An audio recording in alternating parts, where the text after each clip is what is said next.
नमस्कार, एमपीजी की क्लास में आप सभी का स्वागत है। तो आज की जो क्लास है एमपीजी की हमारे चैनल में सबसे पहली क्लास है, तो आप लोग अपना प्यार जरूर दीजिएगा। और अगर आप एमपी व्यापम में किसी भी एग्जाम की तैयारी कर रहे हैं तो आपको ये एमपीजी के पढ़ना बहुत ज़रूरी हो जाता है। अभी कांस्टेबल आने वाला है, कांस्टेबल में काफ़ी क्वेश्चन पूछे जाते हैं एमपीजी की। तो चलिए हम आज की क्लास को स्टार्ट कर लेते हैं। आज का जो हमारा पहला क्वेश्चन है, मध्य प्रदेश की प्रमुख फसल कौन सी है? फर्स्ट ऑप्शन आपका चावल, गेहूँ, मक्का, बाजरा। तो इसका राइट आंसर आप लोग क्लिक करेंगे। मध्य प्रदेश की प्रमुख फसल कौन सी है? चावल, गेहूँ, मक्का, बाजरा। तो इसका राइट आंसर हो जाएगा गेहूँ।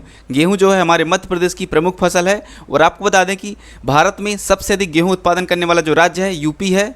ठीक है, यूपी फर्स्ट में आता है और सेकंड में हमारा एमपी आता है गेहूं उत्पादन में। ठीक, सेकंड में हमारा एमपी आता है। और आपको बता दें कि गेहूं का जो साइंटिफिक नेम है वो है आपका ट्रिटिकम। क्या है आपका? ट्रिटिकम। ट्रिटिकम जो है साइंटिफिक नेम है गेहूं का। और जो मध्य प्रदेश में गेहूं उगाया जाता है वह किस्म है, उस किस्म का नाम है सारबती। सारबती किस्म का मध्य प्रदेश में जो गेहूं उगाया जाता है, तो आप इसे नोट कर लीजिए, सारबती। सारबती सारबती किस्म का गेहूं हमारे मध्य प्रदेश में उगाया जाता है, सर्वश्रेष्ठ गेहूं की किस्म है। ठीक, आते हैं क्वेश्चन नंबर 2 की ओर। दूसरा क्वेश्चन कह रहा है मध्य प्रदेश का अन्य नाम है। फर्स्ट ऑप्शन बाघराज, हाथीराज, खरगोशराज, भालूराज। राइट आंसर आप लोग क्लिक करेंगे। मध्य प्रदेश का अन्य नाम है, तो इसका राइट आंसर हो जाएगा बाघराज, क्योंकि मध्य प्रदेश में सर्वाधिक बाघों की संख्या है। ठीक, तो इसका राइट आंसर हो जाएगा बाघराज। और भी इसके अन्य नाम हैं, जैसे कि आप मध्य प्रदेश को बोला जाता है नदियों का मायका, हीरा प्रदेश, तेंदुपत्ता का राज्य, वनों का राज्य, राष्ट्रीय उद्यानों का राज्य। काफ़ी सारे अन्य नाम हैं, इन्हें आप लोग याद कर लीजिए। आते हैं थर्ड क्वेश्चन की ओर। थर्ड क्वेश्चन क्या कह रहा है? आचार्य विनोबा भावे ने किसे संस्कार राजधानी की संज्ञा दी है? आचार्य विनोबा भावे ने किसे संस्कार राजधानी की संज्ञा दी है? फर्स्ट ऑप्शन है आपका भोपाल, आपका है सेकंड ऑप्शन आपका जबलपुर, थर्ड ऑप्शन आपका ग्वालियर, फोर्थ ऑप्शन इंदौर। तो इसका राइट आंसर आप लोग क्लिक करेंगे। आचार्य विनोबा भावे ने किसे संस्कार धानी की संज्ञा दी है? तो जबलपुर को कहा जाता है संस्कार धानी, तो इसका B is a correct answer, Jabalpur. ठीक, भोपाल तो हमारा राजधानी है। ठीक, राजधानी, भोपाल हमारा राजधानी है और जबलपुर संस्कार धानी है। इंदौर जो है आपका व्यावसायिक राजधानी है, तो इंदौर आपका व्यावसायिक राजधानी, इसे नोट कर लीजिए। और सिंगरौली को बोला जाता है ऊर्जा राजधानी मध्य प्रदेश की। पचमढ़ी को बोला जाता है आपकी ग्रीष्मकालीन राजधानी, इसे भी नोट कर लें। मैहर को बोला जाता है संगीत राजधानी, इसे भी आप लोग नोट कर लीजिए। तो आते हैं क्वेश्चन नंबर 4 की ओर। फोर्थ क्वेश्चन की ओर। तो फोर्थ क्वेश्चन क्या कह रहा है? जबलपुर मध्य प्रदेश की खालिस्तान राजधानी के रूप में प्रसिद्ध है। फर्स्ट ऑप्शन आपका व्यापार, पर्यटन, संगीत, इनमें से कोई नहीं। तो राइट आंसर आप लोग क्लिक करेंगे कि जबलपुर जो है मध्य प्रदेश की खालिस्तान राजधानी के रूप में प्रसिद्ध है। तो जल्दी से इसका राइट आंसर आप लोग क्लिक कीजिए।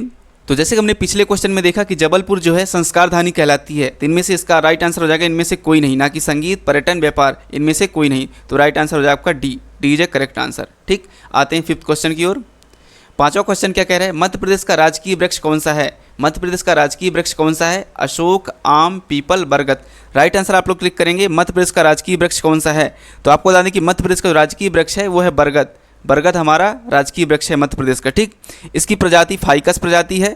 और कब घोषित किया गया है? इसे घोषित किया गया 1981 में राजकीय वृक्ष घोषित किया गया है मध्य प्रदेश का, इसे आप लोग नोट कर लीजिए। और आपको बता दें कि इसकी प्रजाति फाइकस है, फाइकस। ठीक, इसे भी नोट कर लीजिए, फाइकस प्रजाति का बरगद है। ठीक, और वनस्पतिक नेम है फाइकस वेनगैलेसिस।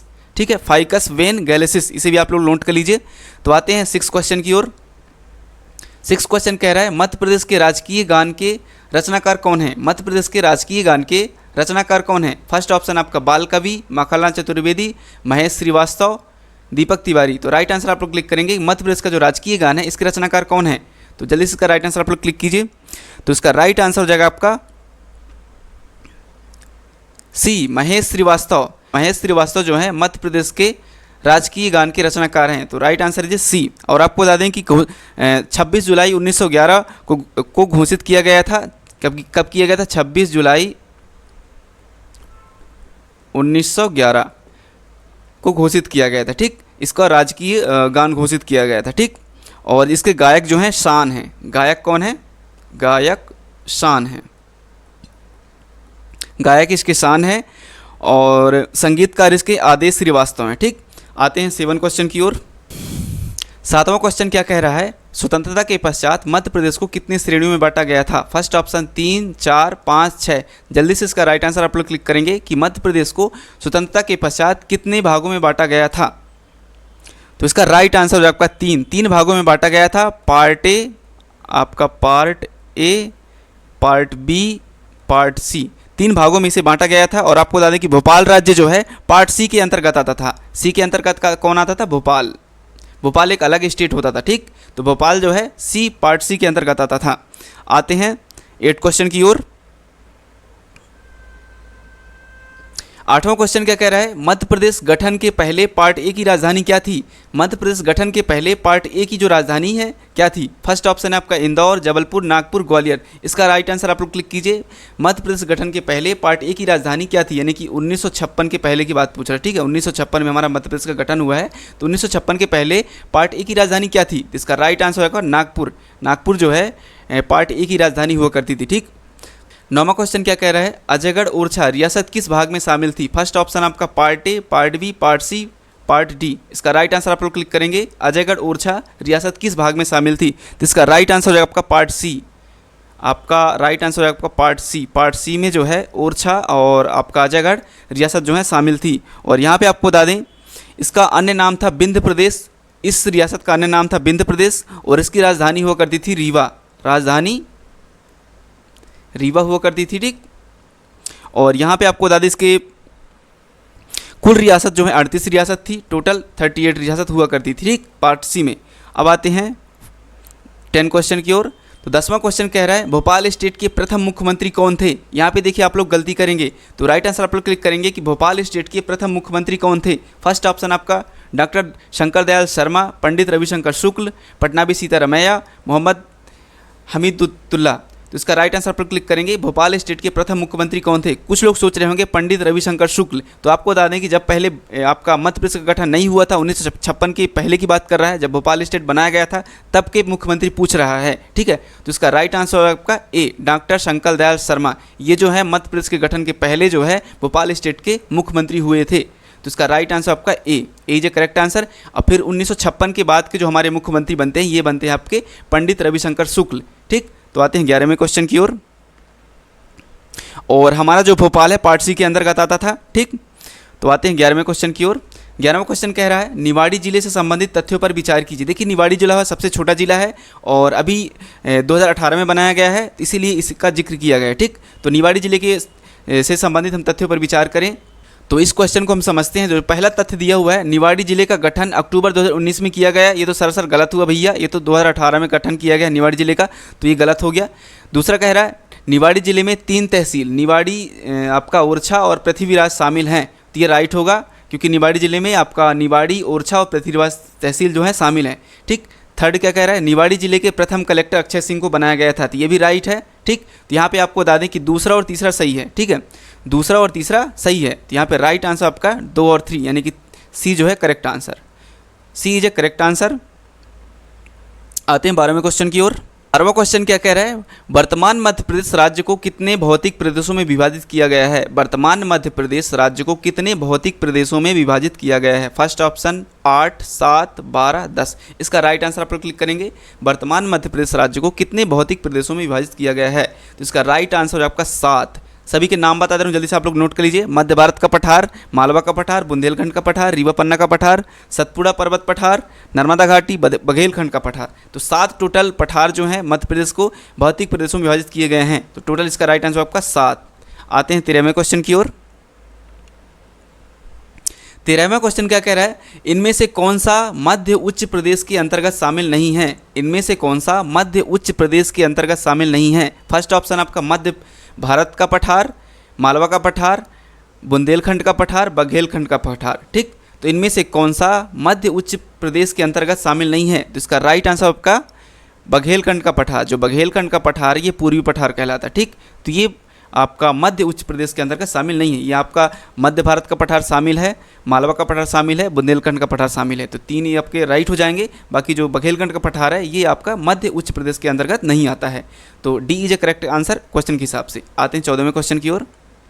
14वां क्वेश्चन क्या कह रहा है आरावली एवं विंध्य पर्वत श्रृंखलाओं के मध्य में कौन सा पठार स्थित है? आरावली एवं विंध्य पर्वत श्रृंखलाओं के मध्य में कौन सा पठार स्थित है? इसका राइट आंसर आप लोग क्लिक करेंगे। मालवा का पठार, छोटा नागपुर का पठार, दक्कन का पठार, प्रायद्वीप का पठार। तो भैया छोटा नागपुर यहाँ कैसे आ गए? तो गलत हो गया। दक्कन भी नहीं है यहाँ, प्रायद्वीप पठार भी नहीं है यहाँ, आपका ये प्रायद्वीप पठार भी यहाँ नहीं है। तो इसका राइट आंसर होगा मालवा का पठार। जो कि आपका पश्चिम में पड़ता है मध्य प्रदेश में, ठीक। मालवा का पठार सबसे बड़ा पठार है, मालवा का पठार। अब आते हैं 15वें क्वेश्चन की ओर। 15वां क्वेश्चन हमारा क्या कह रहा है, मध्य प्रदेश के पश्चिमी भाग में सबसे बड़े भौतिक भूभाग के रूप में किस पठार का विस्तार किया जाता है। मध्य प्रदेश के पश्चिमी भाग में सबसे बड़े भौतिक भूभाग के रूप में किस पठार का विस्तार किया जाता है। ऑप्शन है आपका बुंदेलखंड का पठार, मध्य भारत का पठार, बघेलखंड का, मालवा का। तो अभी तक हमने बताया था बघेलखंड जो पूर्व में आता है, तो ये गलत हो गया क्योंकि पश्चिम की बात कर रहा है। मध्य भारत का पठार, तो ये भी गलत हो गया। आपका बुंदेलखंड का पठार, ये भी गलत हो गया। तो यहाँ पे आपका राइट आंसर आपका डी, मालवा का पठार। मालवा का पठार जो है पश्चिम में सबसे बड़ा पठार कहलाता है, ठीक। तो इसका राइट आंसर आपका मालवा का पठार। अब आते हैं 16वें क्वेश्चन की ओर। 16वां क्वेश्चन क्या कह रहा है, मालवा का पठार में किस प्रकार की जलवायु पाई जाती है। मालवा के पठार में किस प्रकार की जलवायु पाई जाती है। फर्स्ट ऑप्शन आपका उष्णकटिबंधीय जलवायु, उपोष्ण जलवायु, आर्द्र जलवायु, समशीतोष्ण जलवायु। इसका राइट आंसर पर क्लिक करेंगे। मध्य प्रदेश के जो मालवा का पठार है उसमें किस प्रकार की जलवायु पाई जाती है। इसका राइट आंसर पर क्लिक करेंगे जल्दी से। तो इसका राइट आंसर आपका डी, समशीतोष्ण जलवायु। समशीतोष्ण जलवायु पाई जाती है मालवा के पठार में। इसके बारे में आपको और चीज़ें बता दूं कि जो मालवा की पठार की जो जलवायु है, एक चीनी यात्री फयांग ने इसे विश्व की सर्वश्रेष्ठ जलवायु कहा है, ठीक। और यहाँ सामान्य गर्मी और सामान्य ठंडी होती है, ठीक। इसीलिए इसे फयांग ने विश्व की श्रेष्ठ जलवायु कहा है, ठीक। तो मध्य प्रदेश के मालवा के क्षेत्र में समशीतोष्ण जलवायु पाई जाती है। तो डी इज करेक्ट आंसर। आते हैं 17वें क्वेश्चन की ओर। 17वां क्वेश्चन कह रहा है, निम्नलिखित में से कौन सी नदी पश्चिम की ओर बहती है। निम्नलिखित में से कौन सी नदी पश्चिम की ओर बहती है। जल्दी इसका राइट आंसर पर क्लिक करेंगे कि पश्चिम की ओर बहने वाली कौन सी नदी है। तो नर्मदा कहाँ बहती है आपकी, पश्चिम की ओर ही तो बहती है। कहाँ से निकलती है आपकी, अमरकंटक से निकलती है, अरब सागर में गिरती है। तो ये आपका राइट आंसर नर्मदा। गोदावरी आपकी दक्षिण की ओर बहती है। गंगा आपकी यहाँ उत्तर यानी कि पूर्व उत्तर की ओर बहती है। यमुना आपकी गंगा की सहायक नदी है। तो राइट आंसर हो जाएगा आपका नर्मदा। नर्मदा जो है पश्चिम की ओर बहती है, तो ये आपके गलत हो जाएंगे, ठीक। तो ए इज करेक्ट आंसर 17वें का। और नर्मदा की लंबाई आपको बता दें कि आपकी नर्मदा की टोटल जो लंबाई है 13-12 है, 13-12 किलोमीटर। और एमपी में कितनी है, 10-77। तो ये आपका इसे नोट कर लीजिए। अब आते हैं 18वें क्वेश्चन की ओर। 18वां क्वेश्चन क्या कह रहा है, नर्मदा, ताप्ती और माही हैं। फर्स्ट ऑप्शन है आपका दक्षिण में बहने वाली नदियाँ। तो ये दक्षिण कहाँ से आएगा, गलत हो गया। पूर्व में बहने वाली नदियाँ, तो ये भी गलत हो गया। पूर्व में कहाँ बहती हैं, ये नर्मदा, ताप्ती, माही। पश्चिम में बहने वाली नदियाँ, तो ये आपका राइट हो जाएगा क्योंकि नर्मदा, ताप्ती, माही पश्चिम की ओर बहती हैं। उत्तर में बहने वाली नदियाँ, तो ये आपका गलत हो जाएगा। तो राइट आंसर है सी। अब आते हैं आपका 19वें क्वेश्चन की ओर। 19वां क्वेश्चन क्या कह रहा है, पर्यटन विभाग के अनुसार मध्य प्रदेश की सबसे सुंदर नदी का दर्जा किसे किया गया है। मतलब किसे दिया गया है। पर्यटन विभाग के अनुसार मध्य प्रदेश की सबसे सुंदर नदी का दर्जा किसे दिया गया है। फर्स्ट ऑप्शन बेतवा, सिंध, सोन, केन। राइट आंसर आप लोग क्लिक करेंगे। पर्यटन विभाग के अनुसार मध्य प्रदेश की सबसे सुंदर नदी का दर्जा किसे दिया गया है। तो भैया आपको केन नदी को दिया गया है। केन नदी को सबसे सुंदर नदी का दर्जा दिया गया है। और आपको बता दें जो केन नदी है कैमूर पहाड़ी यानी कटनी जिले से निकलती है, ठीक। कटनी जिले से निकलती केन नदी जो है कटनी जिले के कैमूर पहाड़ी के नाम से निकलती, कैमूर, ठीक है। तो इसे आप नोट कर लीजिए। अब आते हैं आपका 20वां क्वेश्चन की ओर। आते हैं 20वां क्वेश्चन की ओर। तो 20वां क्वेश्चन क्या कह रहा है, निम्नलिखित युगों पर विचार कीजिए, ठीक। यहाँ पे नदी का नाम दिए हुए हैं, यहाँ पे उद्गम स्थल दिया हुआ है, ठीक। तो फर्स्ट नदी सिंध नदी। तो सिंध नदी का दिया हुआ लटेरी तहसील बिदिशा। तो ये राइट हुआ क्योंकि जो सिंध नदी है ये लटेरी तहसील बिदिशा से निकलती, ठीक। पार्वती नदी ये दिया है कुमरा गाँव रायसेन। तो ये गलत हुआ क्योंकि जो पार्वती नदी है ये निकलती है आपकी पार्वती अष्टा सीहोर जिले से निकलती, ठीक है। पार्वती नदी कहाँ से निकलती है, सीहोर से। सीहोर यहाँ पे आप लोग समझ लीजिएगा, सीहोर से निकलती, ठीक। बेनगंगा नदी कहाँ से निकलती है, मुडारा गांव सिवनी से निकलती थी, ये राइट हुआ। और केन नदी आपने अभी जैसे हम बताया कि अहिर गांव कटनी से निकलती थी, ये राइट हुआ, ठीक। तो यहाँ पे आपका जो पार्वती नदी है इसका जो सामने दिया ये गलत है, बाकी 1 और 3, 4 सही हैं। तो इसका राइट आंसर है आपका D, D is a correct answer. आते हैं 21वें क्वेश्चन की ओर। 21वां क्वेश्चन क्या कह रहा है, निम्नलिखित कथनों में कौन सा सही है। सिवना नदी काली सिंध की सहायक नदी है। फर्स्ट ऑप्शन है चंबल नदी में बटागुर, चित्रा, इंडिका कछुओं की प्रजाति पाई जाती है। थर्ड ऑप्शन आपका बेतवा नदी का उद्गम सीहोर के कुमरा गांव से होता है। फोर्थ ऑप्शन है आपका स्नेह जलप्रपात बेतवा नदी पर स्थित है। जल्दी से इसका राइट आंसर आप लोग क्लिक करेंगे कि निम्न कथनों में से कौन सा कथन सही है। तो जल्दी से इसको राइट आंसर आप लोग क्लिक करेंगे। ये फर्स्ट ऑप्शन पर विचार करते हैं। तो सिवना नदी काले सिंध की सहायक नदी है, तो ये गलत हुआ। सिवना नदी आपको बता दें कि सिवना नदी जो है चंबल नदी की सहायक नदी है। किसकी है, चंबल की, चंबल की, ठीक। इसे आप नोट कर लीजिए, सिवना नदी चंबल की सहायक नदी है। बी कह रहा है चंबल नदी में बाटागुर, चित्रा इंडिका कछुओं की प्रजाति पाई जाती है? तो ये आपका राइट हुआ। चंबल नदी में आपका बाटागुर यानी चित्रा इंडिका कछुओं की प्रजाति पाई जाती थी, आपका सही हुआ। ठीक। सी कह रहा है बेतवा नदी का उद्गम सीहोर के कुम्हरा गांव से होता है। तो बेतवा नदी का जो उद्गम है रायसेन के कुम्हरा गांव से होता है, ना कि सीहोर से। तो ये गलत हुआ, रायसेन यहाँ पे होना चाहिए था, रायसेन के कुम्हरा गांव से होता है। ठीक। डी कह रहा है स्नेह जलप्रपात बेतवा नदी पर स्थित है। तो ये गलत हुआ। स्नेह जलप्रपात जो है कहाँ स्थित है? आपकी केन नदी पर, जिसे सबसे सुंदर नदी का दर्जा दिया गया है। तो इसे आप नोट कर लीजिए। तो इसका राइट आंसर हो जाएगा क्वेश्चन के हिसाब से बी, चंबल नदी में बाटागुर चित्रा इंडिका कछुओं की प्रजाति पाई जाती है। तो बी इज करेक्ट आंसर।